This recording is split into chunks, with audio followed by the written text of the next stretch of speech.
नमस्कार, आदाब, सत श्री अकाल। मैं आपका दोस्त और होस्ट मोहन पटेल हाजिर हूँ एक बार फिर अपने चैनल लाइफ टॉक इंडिया के उसी पुराने सेगमेंट यानी कि हास्य के धुरंधर सेगमेंट में एक नई शख्सियत के साथ जिनका आज हम साक्षात्कार करेंगे।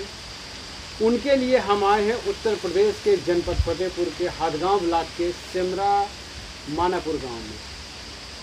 आज की जो शख्सियत हैं, जो हास्य के धुरंधर कवि हैं, जो लोक भाषा अवधी के जाने माने नाम हैं और सेमरा मानापुर ही नहीं बल्कि पूरे यूपी में भी अपनी लोक भाषा अवधि के जाने माने हास्य कवि श्री समीर शुक्ल जी, जिन्होंने अपनी साहित्य रचना जो पत्र पत्रिकाओं में है या कहीं भी मंच पे अपनी कविताओं के माध्यम से उन्होंने समाज को हास्य के रूप में ही व्यंग्य करते हुए बहुत कुछ सिखाया है। इसको सुनकर देखकर बहुत सारे लोगों का मनोरंजन भी होता है और लोग उससे शिक्षा भी पाते हैं। तो आइए आज के शख्सियत से आपको रूबरू करवाते हैं श्री समीर शुक्ला जी से। समीर शुक्ला जी, हमारे चैनल लाइफ टॉक इंडिया के हास्य के धुरंधर कार्यक्रम में आपका बहुत बहुत स्वागत। धन्यवाद सर, सबसे पहला प्रश्न आपसे ये है कि ये किसानी पृष्ठभूमि से होने के बावजूद भी आप कविताओं में इंटरेस्टेड रहे, यह अवधी भाषा के हास्य की तरफ यह रुझान कसरत होगा आपके? अभी नेचुरलिटी रही है। हाँ, नेचुरल ये गॉड गिफ्ट होता है। नहीं, गॉड गिफ्ट तो था, लेकिन किसको देख के आप प्रोत्साहित हुए कि हमें भी कविता की तरफ जाना चाहिए, हाँ। करना चाहिए, और उसमें भी आपने सिर्फ अवधी भाषा ही चुना? तो पहले हम जो है जी, मंचों में सुनते थे कवियों को। हाँ। तो ऐसी प्रेरणा लगी कि काश हम भी लिखने लगे। तो हम जो है फतेहपुर में धनंजय अवस्थी जी हमारे गुरु हैं, वो जो है हमको प्रेरणा दिए कि आप गांव के रहने वाले हैं, अवधी में लिखें। तब से अवधी। तो मतलब आपके प्रेरणा स्रोत धनंजय अवस्थी जी रहे हैं। हाँ। और ये मंचों पे होने वाले कार्यक्रम से आपको प्रेरणा मिली? हाँ। तो आपने अवधी भाषा को ही क्यों चुना? आप हिंदी भी चुन सकते थे और कोई दूसरी भाषा, तो अवधी को ही क्यों चुना आपने? क्योंकि इसमें कवि कम हैं और सहजता लिखने में हमको मिली है। क्योंकि फतेहपुर अवध क्षेत्र के अंतर्गत आता है, यहाँ की एक तरीके से बोलचाल की भाषा अवधी है, कहीं ये तो नहीं इसका कारण था कि आपने अवधी भाषा में ही लिखना ज़्यादा उचित समझा? नहीं, क्योंकि आपके ग्रामीण परिवेश की भाषा भी अवधी ही है। हाँ हाँ। क्योंकि जब आप बात करना शुरू करते हैं तो मतलब दैनिक बोलचाल की भाषा में अवधी ही प्रयुक्त होता है, इस वजह से जी। अब आप अपने गांव के बारे में, अपने पारिवारिक पृष्ठभूमि और माता पिता के बारे में थोड़ा सा बताएं हमारे दर्शकों को। हमारे माता पिता जो है हमको बहुत इसमें जो है रुचि रखते थे, कहीं और प्रोत्साहन देते थे कि बहुत बढ़िया, खुश होते थे। तो हमको कहीं सबका सहयोग मिला हमारे परिवार का, और जो है इसी प्रकार से सब होता रहा। आपका जन्म और आपकी शिक्षा दीक्षा कहाँ तक और कैसे हुई, थोड़ा सा बताएं दर्शकों को। हाँ, हमारा जन्म तो यही फतेहपुर में हुआ है। मतलब इसी गांव में आपकी पैदाइश है? पैदाइश तो हमारी जन्मभूमि ननिहाल में पैदा हुए हम। जी। पाले पोसे यहाँ। अच्छा। माता पिता के उसमें संरक्षण में। जी। आजी बाबा के वगैरह के। तो हमारी प्राइमरी हमारे गांव में ही पाठशाला है, उसमें हम पढ़े कक्षा 5। फिर इंटर जो है छिवलाहा से किए, जनता इंटर कॉलेज छिवलाहा फतेहपुर। इसके बाद बीए किए हम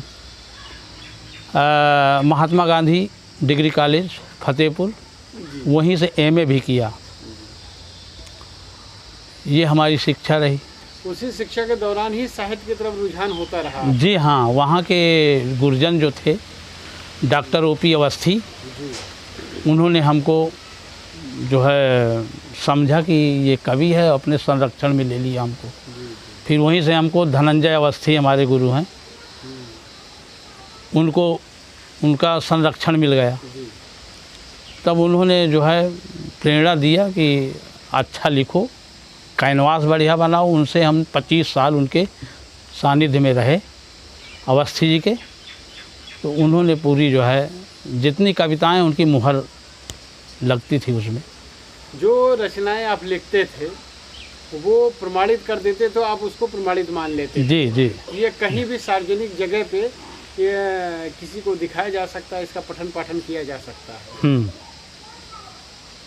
तो सबसे पहली रचना कौन सी थी आपने जब पहली बार लिखी और सार्वजनिक मंचों पे उसका मंचोच्चारण किया आपने?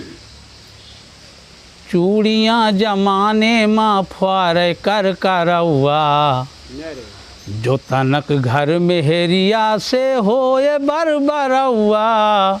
चूड़ियाँ जमाने माँ फुआर कर करौआ, मेल सास से नाही करत मन का मानी। और डपट झपट झनझनाए बोले कपट बानी। अध कचरे की खवावे अध पकी बेल्हाई, और बात बात मारवावे हाय मोर गोसाई। उखार ससुर के मुआछा चीत है चर चरौआ, जो तनक घर में हेरिया से होए बरबरौआ। ये पहली हमारी कविता थी। तो जब ये कविता आपने लिखी तो उस समय आपकी शादी हुई थी? शादी नहीं हुई थी। उसके बाद जब आपकी धर्मपत्नी आई तो हाँ। कभी इस कविता का पाठन आपने उनके आगे किया? नहीं, बराबर होता रहा। तो उनका रिएक्शन क्या था? ये सुनने के बाद कहीं ऐसा तो नहीं कि आपके मोछा उखाड़? नहीं, सुधार हुआ। सुधार हुआ। आपके अंदर ये संदेश हो गया? हाँ, संदेश मिला पूरे समाज को। और फिर जब आपको क्या संदेश मिला धर्मपत्नी से? धर्म सुधार लोगे खुद सुधार? तो धर्मपत्नी मिली जब, तो हमने और एक कविता लिखा। अच्छा, सुनाइए। और जौन मजा परिवार में भैया सपने हु मनाइया, का जाना उइया जुकाल के मेहरारू के साइया। बुरा न मानो दिल से पूछो याद करो लड़काइया, जौन मजा परिवार में भैया सपने हु मनाइया। जहाँ एक का बोझ हुआ पे 7 जने की लाठी, हेल मेल का खेल देख दुश्मन की फाटे छाती। और लड़का बच्चा नाचे गाँव में कणमड़ कणमड़ झाइया, जौन मजा परिवार में भैया सपने हूँ मनाइया। मतलब धर्मपत्नी के संदेश का इतना बड़ा परिवर्तन आया आपकी रचना में? जी। तब मोछा उखाड़े वालन से छोड़ के नहीं, फिर बढ़ता गया ना, सब सुधार होता गया। तो कवि तो वैसे भी बहुत चालाक होता है। हाँ, होता है ना जी। अपनी रचनाओं के माध्यम से हाँ, चतुराई दिखा वो तो संदेश देना है समाज का। चाहे आपके धर्मपत्नी द्वारा मिला संदेश आपने समाज के ऊपर थोप दिया कि भैया वैसे हो जाओ, अब तो स्थितियां बदल गई हैं ना। चलिए, तो देखा आपने हमारे साथ हैं समीर शुक्ल जी, जिन्होंने कम समय में यानी कि अपने बैचलर लाइफ और शादीशुदा ज़िंदगी के बीच में 2 अद्भुत रचनाओं के साथ ज़िंदगी की 2 परिस्थितियों का बड़ा ही सुंदर वर्णन किया है। आइए और आगे उनकी रचनाओं से लेकर के कुछ बातें करेंगे, कुछ नटखट बातें कि जब अकेले थे, जिसे एक भाषा में कहते हैं छोटा छाड़ थे, तो बहुत कुछ रचनाएं लिखी, लेकिन जब धर्मपत्नी आई तो क्या परिवर्तन हुआ उनके अंदर, उनके रचनाओं के अंदर। जो एक अंदर डर बैठता है पत्नी को लेकर के, उसको लेकर कितना परिवर्तन हुआ। तो समीर जी ये बताइए, जिस तरह से आप रचनाएं ये करते चले गए, पहले बहू को आपने मतलब एक तरीके से उनको टारगेट करके कविता लिखी, फिर आपने पारिवारिक एकता की बात की, फिर धीरे धीरे आगे आप लिखते गए और आगे बढ़ते गए। तो अभी तक इन रचनाओं को लेकर के लगभग कितनी रचनाएं आपने की होंगी? करीब सैकड़ों रचनाएं हैं। तो इन रचनाओं का संग्रहित कहीं है आपके पास, कहीं प्रकाशित हुई? नहीं, अभी नहीं है, प्लानिंग है छपवाने की। चलिए, हमारी टीम से और हास्य के धुरंधर के पूरे सेगमेंट की तरफ से आपको शुभकामनाएं हैं कि जल्दी से जल्दी ये कविताएं प्रकाशन हो और मार्केट में आए, लोगों को बहुत कुछ चीज़ें देखने और सीखने को मिले कि इस गांव में समीर शुक्ल नाम के भी एक धुरंधर हास्य कवि हैं। तो अब आते हैं आगे। तो जैसे जैसे आप जीवन में आगे बढ़ते गए, आपकी परिपक्वता आती गई, आपकी परिस्थितियाँ आपके साथ, तो उस तरह आपकी रचनाओं में सुधार हुआ। तो आगे की रचनाओं के बारे में कुछ बताएं, और आपका सबसे खुद का किया हुआ फेवरेट रचना कौन सी है आपकी? नहीं, हमारी तो खुद की सब रचनाएं है ही हैं। नहीं, तो आप अपनी सभी रचनाओं में कौन सी कविता सबसे ज़्यादा पसंद करते हैं? मेरी कविता एक टिन्निक टिन्निक हर गंगा है। 2 लाइन हो जाए? वो मेरी पहचान है पूरे देश में। 2 लाइन हो जाए? टिन्निक टिन्निक हर गंगा, टिन्निक टिन्निक हर गंगा, अरे मोरे भैया बच के रहना, गिरगिट मिली हैं सतरंगा, टिन्निक टिन्निक हर गंगा। क्या बात। कविता होती क्या है? चंसुर बिकय बढ़े जस पीर, अच्छी कविता ला गए खीर, और सुनत रहे श्रोतन कै भीड़, 2.5 आखर प्रेम के पढ़ लो, 2.5 आखर प्रेम के पढ़ लो, समय बड़ा है बेढंगा, टिन्निक टिन्निक हर गंगा। क्या बात। समय बड़ा है। तब चेतावनी मैंने दिया, तुमका जौन गरीब डराए, वही का ले आओ गले से लगाए, और जड़ जमीन फिर ले आओ लिखाए, जड़ जमीन फिर ले आओ लिखाए, तुम्हारे आगे टिके न पावे, तुम्हारे आगे टिके न पावे, पहुँच जाए सीधे गंगा, टिन्निक टिन्निक हर गंगा, अरे मोरे भैया बच के रहना, गिरगिट मिली हैं सतरंगा, टिन्निक टिन्निक हर गंगा। और इसमें मैंने संदेश दिया, जही की नीयत हृदय साफ होय, तरक्की अपने आप, और मिटाए दुख दुख और संताप, हर हर करे कठौती गंगा, जब होई जाए मन चंगा, टिन्निक टिन्निक हर गंगा, अरे मोरे भैया बच के रहना, गिरगिट मिली हैं सतरंगा, टिन्निक टिन्निक हर गंगा। क्या बात। तो देखा आपने, समीर शुक्ला जी ने अपनी इस रचना के माध्यम से अपनी संस्कृति को भी माध्यम में रख के लोगों पे कटाक्ष किया। जो आज के समय में लोग सिर्फ धर्म का और संस्कृति का दिखावा करते हैं, ये उनके लिए भी एक बहुत बड़ा संदेश है कि आप अपनी संस्कृति को इस तरीके से प्रचारित करिए, संभाल के रखिए, ताकि आपको भी कहीं बाद में इससे समस्या ना हो। तो आइए समीर शुक्ला जी से और कुछ बातें करते हैं।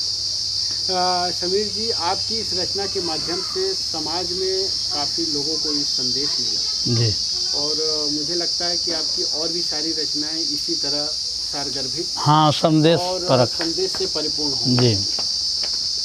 तो आने वाले समय में जिस तरह की रचना आप कर रहे हैं, तो अभी हाल ही की कोई ऐसी रचना हो जिसे आप सुनाना चाहेंगे?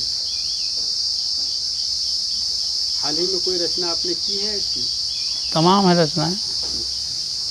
हाँ, अरे मच्छरो नमखोर मक्कारो रे, चूस चूस के खून न मारे डारो रे, भानन भानन भान भान भान भान भान, भानन भानन भान, काई काई कान न फारो रे, चूस चूस के खून न मारे डारो रे, चमकी भौजी नाश खटोली करती हैं, चमकी भौजी नाश खटोली करती हैं, मार मार था पर उनका लल करती हैं, अरे मुछहरो अब ना खीस निपवारो रे, चूस चूस के खून न मारे डारो रे, भानन भानन भान, काई काई कान न फारो रे, चूस चूस के खून न मारे डारो रे। ये दर्द है। ये दर्द किसका दर्द है? ये जनता का दर्द है। जनता का दर्द है कि कहीं न कहीं घर का दर्द है? नहीं, इसमें घर का नहीं, जनता का दर्द है। मुझे लगता कहीं भाभीियों का दर्द तो नहीं है, बनन करके खूब सा चूचे डालो रे। संकेत है। हाँ। ये मजाक था, लेकिन समाज के लिए बहुत अच्छी कविता है आपकी। हाँ। उस पर कटाक्ष करते हुए जो आपने समाज को संदेश दिया जी। है, जो सरकारों को चेताया है, जो हमारे सो कॉल्ड नेतृत्वकर्ता नेता होते हैं, और शायद उनको मिडिल में रख के आपने ये रचना लिखी है। तो हाँ, तो ये बहुत अच्छा संदेश है। जिस तरह आप अभी तक समीर जी अपनी रचनाओं के बारे में बात करते हैं, बड़ी साफ गोई से और बहुत ही स्पष्ट लिखते हैं आप किसको पसंद करते हैं? समीर शुक्ला किसको सुनना पसंद करते हैं? किसकी शैली आपको पसंद है? आपके फेवरेट साहित्यकार या कविताकार कौन है?